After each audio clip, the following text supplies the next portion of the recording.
Novel horor misteri, Bermadukan Jin Season 2, ditulis oleh Dewi SMD, dengan nama pena, Serpihan Luka. Pagi itu, cahaya matahari menembus celah-celah dinding bambu dapur kecil milik Rahmah dan Daria. Lantai tanahnya masih lembab, aroma kayu bakar yang belum padam semalam menyebar pelan ke seluruh ruangan. Di atas amben reyot, pasangan suami istri itu duduk berdua dalam diam ditemani hanya oleh suara ayam jantan dari kejauhan dan denting panci yang ditiup angin. Rahmah meremas ujung kain sarungnya. Matanya sayu menatap tungku yang hampir padam. "Kang." Suaranya lirih. Sari nanya lagi tadi pagi. Kapan dia bisa sekolah kayak anak-anak lain? Katanya dia malu. Terus diejek teman-temannya. Mereka udah kelas 3.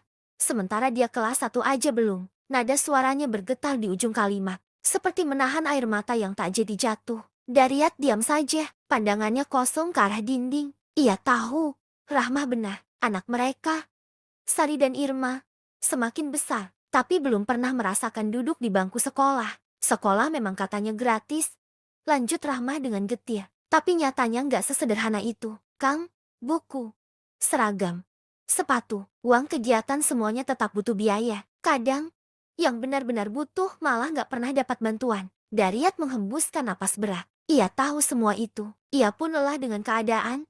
Tapi apa dah, pekerjaannya hanya serabutan. Kadang jadi kuli panggul di pasar, kadang bantu orang di sawah, dan seringnya pulang dengan tangan kosong. "Iya, Nyai," ucap Daryat pelan. "Akang ngerti, tapi mau gimana lagi? Besok Akang coba datang ke sekolah. Siapa tahu ada jalan, ada bantuan." Rahmah hanya mengangguk, tapi sorot matanya menahan kecewa. "Kang," ujarnya pelan, "kalau begini terus, apa saya aja yang pergi kerja ke luar negeri, jadi TKW, biar bisa bangun rumah, nyekolahin anak, bantu Akang buka usaha kecil." Daryat menatap istrinya cepat-cepat, seolah kata-kata itu sebuah ancaman. "Jangan, Nyai," katanya tegas. "Akang nggak mau kamu jauh. Kerja di luar negeri itu banyak risikonya. Banyak yang pulang malah hancur rumah tangganya. Tapi kalau kita diem aja, apa nasib kita bakal berubah?" "Kang," suara Rahmah mulai meninggi. Tapi bukan karena marah melainkan putus asa. "Aku nggak tahan lihat anak-anak terus diejek. Mereka cuma bisa makan sekali sehari. Itu pun kadang pakai garam doang. Aku hanya ingin mereka punya masa depan. Jangan sampai nanti kita mewariskan kemiskinan buat keturunan kita." Daryat menunduk. "Diam." Kata-kata Rahmah menampar kesadarannya. "Apa aku kurang berusaha selama ini? Apa aku cuma pura-pura pasrah atas nama takdir? Akang juga ingin semuanya berubah, Nyai," ucapnya akhirnya lirih. "Tapi setiap kali Akang berusaha, hasilnya segini-segini aja." Rahmah bangkit dengan wajah masam. Ia jarang bersikap seperti itu. Biasanya, Rahmah selalu sabar, selalu lembut, selalu bilang, "Yang penting kita sehat, Kang."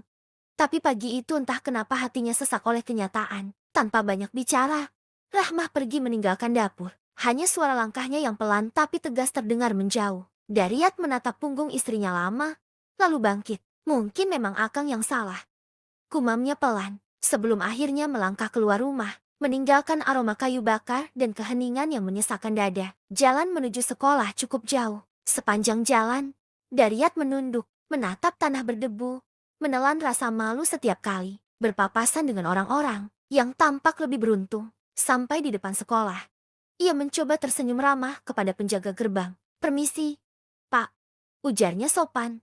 "Saya mau daftar anak saya, namanya Sari." Namun kepala sekolah yang ia temui hanya menggeleng tanpa senyum. "Maaf, Pak, kuota tahun ini sudah penuh. Lagi pula, anak Bapak usianya sudah lewat. Seharusnya dia sudah kelas 3 sekarang. Coba cari sekolah lain saja." Daryat menunduk, menahan kecewa. "Tolonglah, Pak," pintanya lirih. "Anak saya ingin sekali sekolah. Apa tidak bisa dipertimbangkan? Saya siap bantu bersih-bersih sekolah, jadi penjaga. Apa saja asal anak saya bisa belajar." Kepala sekolah itu justru menatapnya sinis. "Pak, ini sekolah, bukan tempat amal. Kalau saya terima anak Bapak, apa Bapak sanggup belikan buku, seragam, sepatu? Jangan memaksa kalau memang belum mampu." Kalimat itu seperti belati yang menancap dalam ke dada Daria. Ia tidak membalas, hanya berdiri kaku, lalu menunduk dalam-dalam. "Baik, Pak," katanya dengan suara nyaris tak terdengar. Begitu keluar dari gerbang, Daryat duduk di bangku kayu tua depan sekolah. Dadanya sesak. "Tuhan, kenapa hidup sekejam ini? Apa salahku? Hingga engkau beri aku ujian yang tak pernah habis.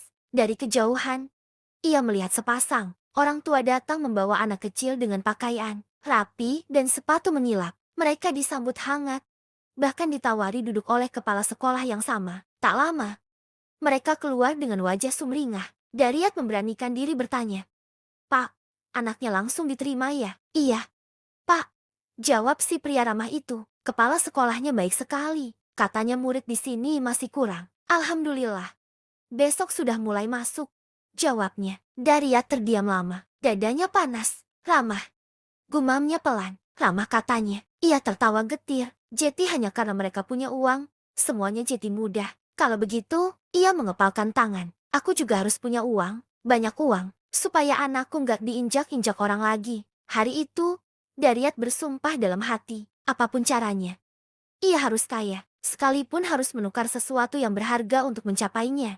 3 hari berlalu. Rahmah mulai gelisah. Dariat tak kunjung pulang. Ia menatap jalan setapak di depan rumah setiap sore, berharap sosok suaminya muncul dengan senyum dan membawa kabar baik. "Kang, kamu kemana?" bisiknya.